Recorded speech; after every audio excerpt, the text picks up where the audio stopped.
할렐루야. 요한복음 10장 7절로 9절의 말씀, 양의 문이 되시는 예수님이라는 제목으로 여러분과 함께 은혜를 나누도록 하겠습니다.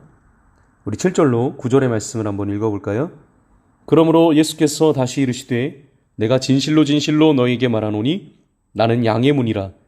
나보다 먼저 온 자는 다 절도요 강도니 양들이 듣지 아니하였느니라. 내가 문이니 누구든지 나로 말미암아 들어가면 구원을 받고 또는 들어가며 나오며 꼴을 얻으리라. 할렐루야. 여러분, 오늘 양의 문이 되시는 예수님이라는 제목으로 여러분과 함께 은혜를 나눌 텐데, 먼저 문이 어떤 목적으로 만들어졌는가, 이것을 우리가 생각해 보면서 말씀을 전하려 합니다. 첫 번째, 문은 한 공간과 다른 공간을 구분하는 역할을 합니다. 그렇죠. 문은 안과 밖을 구분하는 것입니다. 둘째, 문은 보호와 안전을 목적으로 합니다. 문 안은 안전하지만 문 밖은 결코 안전하지 않습니다.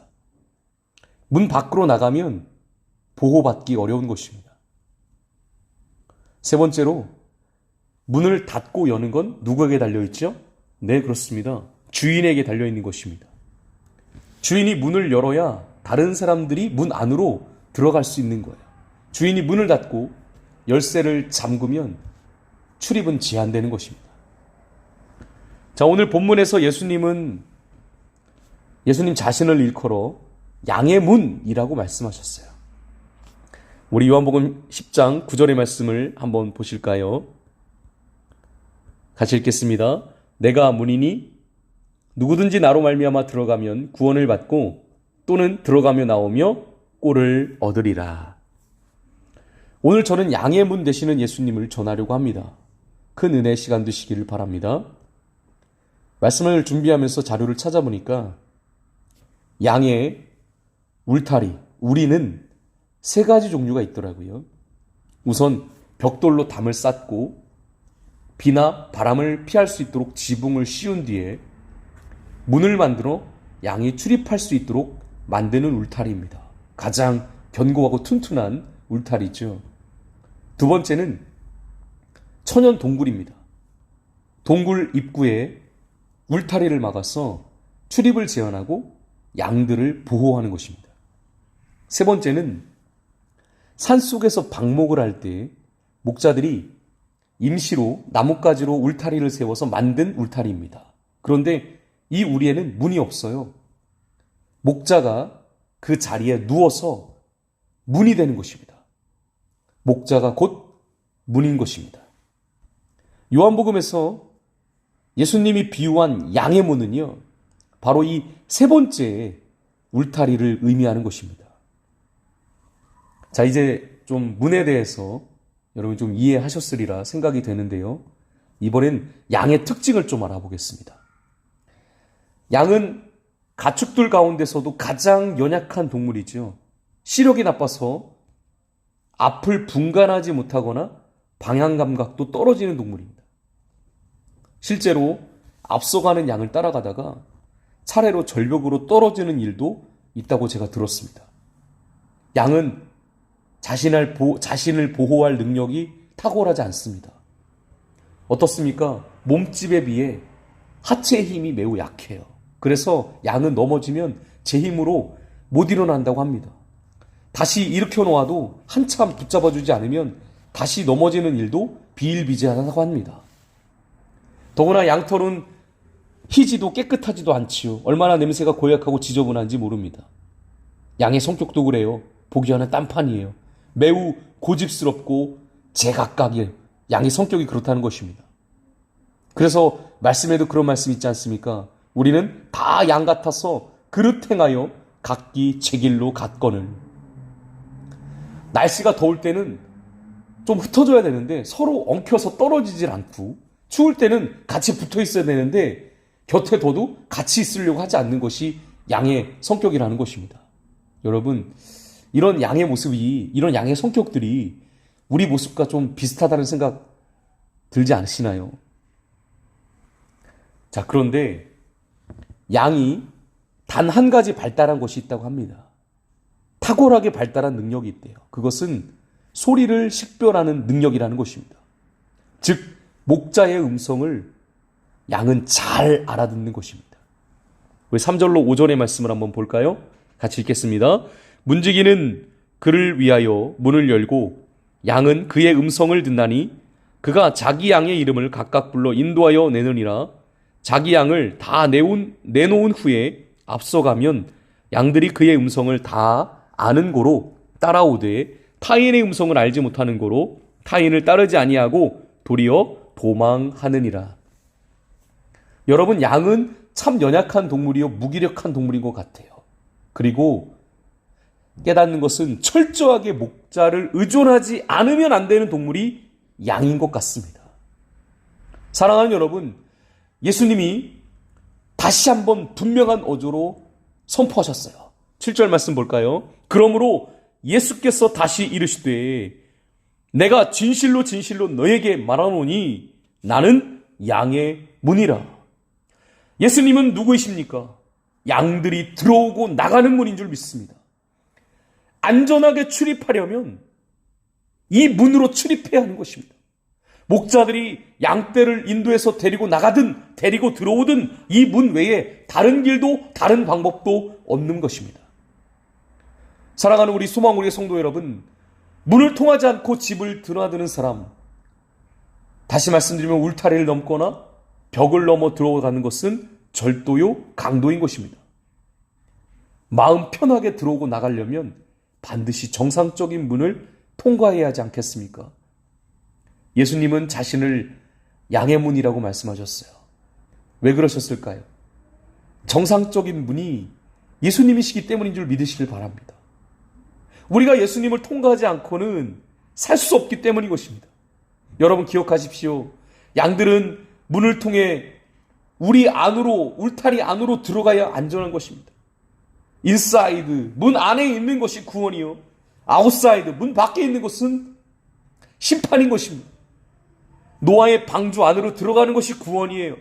방주 밖에 있는 것은 심판이요 저주였습니다. 사탄은 우리에게 속삭이지요. 울타리 안이 답답하고 제한적이고 마치 감옥과 같다고, 오히려 울타리 밖에 자유가 있다고 속삭여요. 그러나 여러분, 예수님은 구원의 본질을 말씀하시는 것입니다. 내가 문이다. 내 안으로 들어오라. 그러면 너희가 구원을 받을 것이다. 그 울타리 안에 참 자유가 있다. 참 평안이 있다. 라고 예수님은 선포하시는 거예요. 사랑하는 여러분, 구원이란 무엇입니까? 예수 그리스도 안에 거하는 삶이 구원인 것입니다. 우리는 양이지 않습니까? 양들이 우리 안으로 거할 때, 우리 안으로 들어갈 때 문이신 예수님을 만나는 것입니다.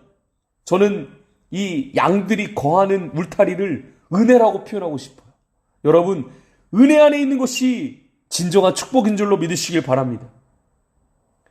이 문이신 예수님을 통해 은혜의 자리로 나아가는 것이 정말 복받는 길이에요. 왜 그렇습니까?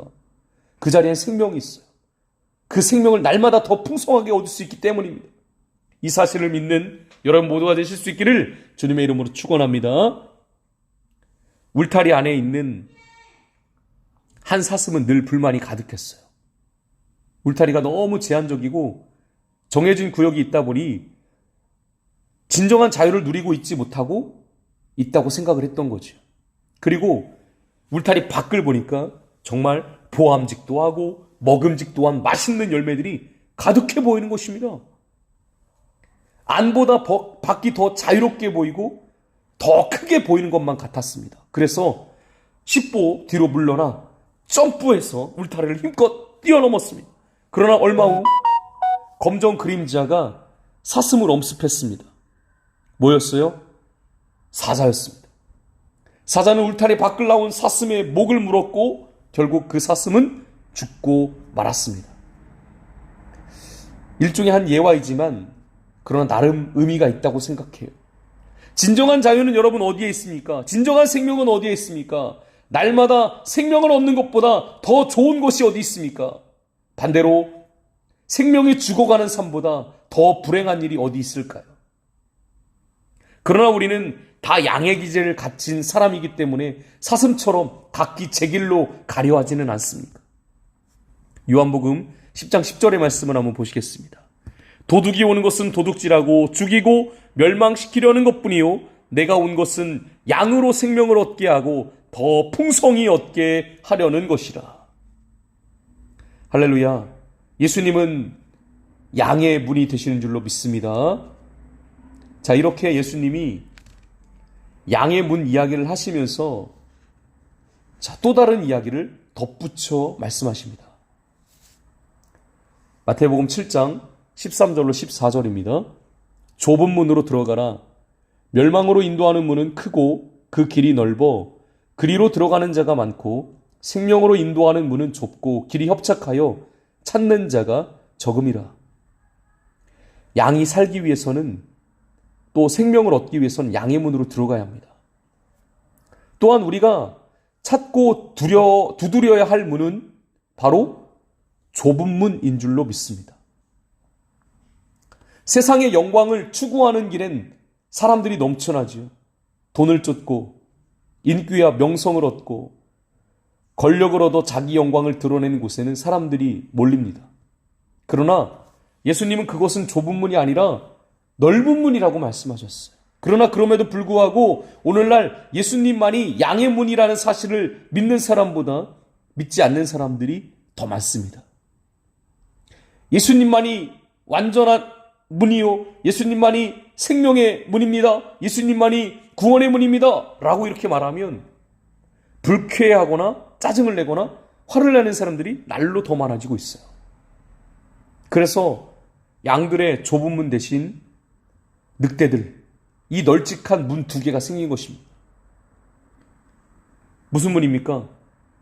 예수님 아니라도 다른 문은 있다. 또 다른 문은 십자가가 아니라도 상관없다. 이 널찍한 문 2개가 생긴 거예요. 그러나 여러분, 확실하고 명확하게 우리가 짚고 넘어가야 되겠습니다. 그 문으로 들어가는 양은 살아나올 가능성이 없습니다. 다른 문에는 생명이 없습니다. 오직 죽음과 사망만 있을 뿐입니다. 말씀을 정리할게요. 예수님은 나는 양의 문이다 라고 선포하셨어요. 이것은 그냥 목가적인 표현이 아니라 죽고 사는 매우 절박한 표현인 것입니다. 예수님은 구원의 문이십니다. 예수님은 생명의 문이신 줄 믿습니다. 우리는 다 양 같은 연약한 존재이죠. 양의 고집대로 그릇 행하여 각기 제 길로 가는 인생이 아닌 목자의 음성을 분별하여 그 음성대로 따라가는 복된 삶이 되실 수 있기를 원합니다. 우리에겐 반드시 목자가 필요하죠. 그분은 바로 예수님이십니다. 예수님은 양의 문이 되십니다. 그 문은 결코 세상이 추구하는 넓은 문이 아닙니다. 그 문은 좁은 문입니다. 그러나 우리는 그 문을 들어가야 안전하게 보호받고 생명을 얻을 수 있는 줄로 믿습니다. 이 은혜 안에서, 주님의 울타리 안에서 참 자유를 누리는 여러분 모두가 되실 수 있기를 주님의 이름으로 축원합니다.